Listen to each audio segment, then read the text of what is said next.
આશ્રયમાં કફ અને બીજા ધાતુઓનું રિલેશન જોવાનું બાકી હતું. એમાં શું પહેલાં કફની જોડે રસ ધાતુનું જોઈએ. તો રસ અને કફ બંનેમાં જલ મહાભૂત કોમન છે. બંનેના ગુણ બી સેમ છે, સ્નિગ્ધ, શીત અને મધુર. હવે કોઈ હેવી આઇટમ ખાઈશું એટલે કફ વધશે. હવે કફ અને બંને રસમાં બંનેમાં ગુરુ ક્વોલિટી સેમ છે એટલે કફના લીધે રસ બી વધશે. તો આ જ રીતે કફની જોડે બીજી જે ધાતુઓ છે એ વધશે. જો કફ વધશે તો એ બી વધશે. એટલે આમાં જે 7 ધાતુઓ અને 3 મલ છે એ આ 3 દોષને સ્થાન આપે છે, આશ્રય આપે છે. અને એક આ યાદ રાખવાનું છે કે નરિસિંગ થેરાપી કફને વધારે છે અને બીજી બધી જ ધાતુઓને, બટ સિવાય વાત દોષને. હવે વાતને રિડ્યુસ કરે છે એટલે રિડ્યુસિંગ થેરાપી વાત વધારશે અને આ બધાને ઘટાડશે. તો આશ્રય ભાવ પૂરો. તો આમાં આટલું લખવાનું છે, 3 રિલેશનવાળું. જેટલા માર્ક્સમાં પૂછાય એ રીતનું કન્ટેન્ટ લખવાનું છે. અને પેલો શ્લોક તો લખવાનો જ છે, એમાં વાત અને અસ્થિનું એક્સેપ્શન છે એ બતાવવાનું. અને આશ્રયની ડેફિનેશન, આશ્રયનું ડેફિનેશન એ બંને એનો મિનિંગ શું થાય એ લખવાનો. હવે ઓજસ. તો ઓજસની પહેલાં definition.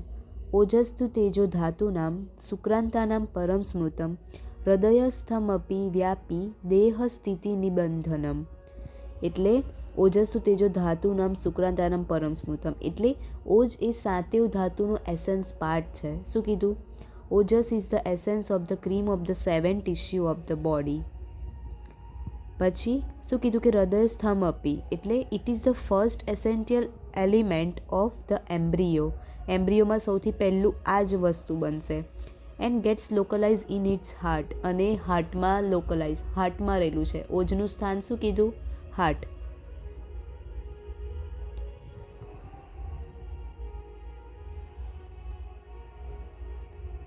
Heart and all over body. અને શું કીધું કે દેહ સ્થિતિની બંધનમ ને to formation of the different parts of the fetus, અને ફિટસના ડિફરન્ટ પાર્ટ્સમાં બનાવવામાં હેલ્પ કરશે. તો આ એની ડેફિનેશન લખવાની છે, એનો મિનિંગ લખવાનો છે.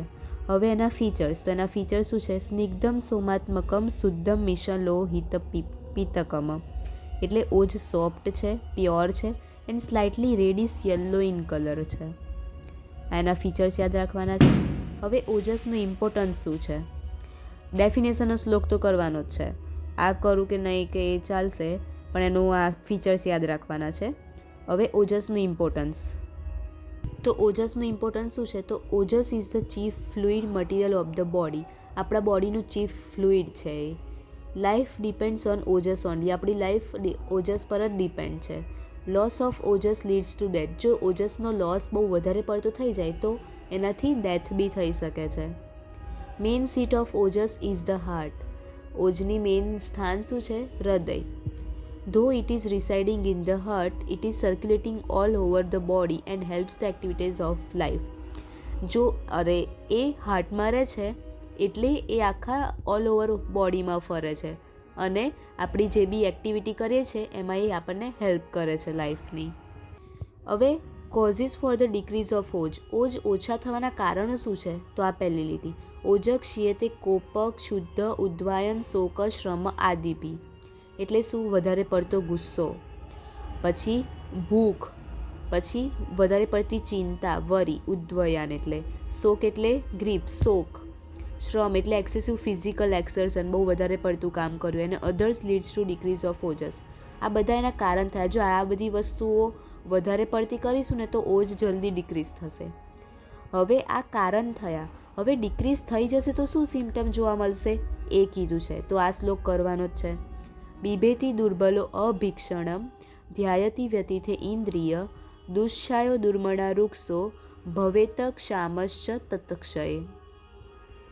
હવે એનો મિનિંગ સમજીએ. તો બિભેતિ એટલે શું? પર્સન બીકમ ફ્રેટફુલ, ત્રાસવાળું બની જશે, આમ બહુ બોલ કરે ને એવી ટાઈપનું.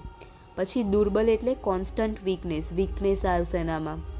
પછી અભિક્ષણમ ધ્યાયતિ એટલે worries much again and again, બહુ જ બધી ચિંતા કરશે. પછી ધ્યાયતિ, અભિક્ષણમ ધ્યાયતિનો મિનિંગ આવી ગયો. હવે વ્યતિત ઇન્દ્રિય એટલે એફ્લિક્શન ઓફ સેન્સ ઓર્ગન બી વ્યત થઈ ગયા હશે. દુષ્છાયો એટલે લોસ ઓફ કોમ્પ્લેક્શન બી ખોવાઈ દીધું હશે. દુર્મના એટલે ઇન્સ્ટેબિલિટી ઓફ માઇન્ડ એન્ડ ચીયરલેસનેસ, એનું માઇન્ડ સ્ટેબલ નહીં હોય, એને કશી બી વાતમાં આમ ચીયરફુલ નહીં રહે. પછી વૃક્ષ એટલે ડ્રાયનેસ આવી જશે. અને ભવેત ક્ષામ એટલે શું? ઇમેશિયેટ બોડી થઈ જશે. તો જો ઓજ ઘટી જશે તો આ બધા સિમ્ટમ જોવા મળશે. આ શ્લોક કરવાનો છે. આ શું હતા? એના કારણ હતા કે આ કારણ આપણે કરીશું તો એનાથી ઓજ ઘટવા લાગશે, એટલે આ ઇમ્પોર્ટન્ટ છે. હવે આની ટ્રીટમેન્ટ શું? તો મિલ્ક વિથ જીવનીય ગણદ્રવ્ય. જીવનીય ગણદ્રવ્ય એટલે શું? કે જે જીવન વધારવા માટેના ડ્રગ્સ છે એને દૂધ સાથે આપવા. પછી મટન સૂપ, મટનનું જે સૂપ આપે માંસનું એ પીવું. અધર્સ વિચ કન્ફર સ્ટ્રેન્થ, બીજું કે જે આપણને સ્ટ્રેન્થ આપતું હોય એવી વસ્તુ લેવી. આની ટ્રીટમેન્ટ થઈ ગઈ. હવે ઓજ વૃદ્ધિ, ઓજ વધી જશે તો શું જોવા મળશે? ઓજો વૃદ્ધો હિ દેહસ્ય તુષ્ટિ પુષ્ટિ બલોદય. Increase of Oja gives nourishment to the body. પુષ્ટિ એટલે આપણા બોડીને નરિશમેન્ટ આપશે. તુષ્ટિ, તુષ્ટિ એટલે શું? ચીયરફુલનેસ ટુ ધ માઇન્ડ, માઇન્ડને ચીયરફુલ રાખશે. અને બલ ઉદય એટલે સ્ટ્રેન્થ ટુ ધ બોડી, બોડીને સ્ટ્રેન્થ આપશે. તો આ બી કરવાનું છે. આની વૃદ્ધિ થઈ ગઈ. હવે એની ટ્રીટમેન્ટ શું કીધી? આ તો છે જ એની ટ્રીટમેન્ટને. બીજું શું કીધી? કે પર્સનને જે વસ્તુ ગમતી ના હોય એ વસ્તુથી એને દૂર રાખવું અને જે ગમતું હોય એને આપવું જોઈએ એમ.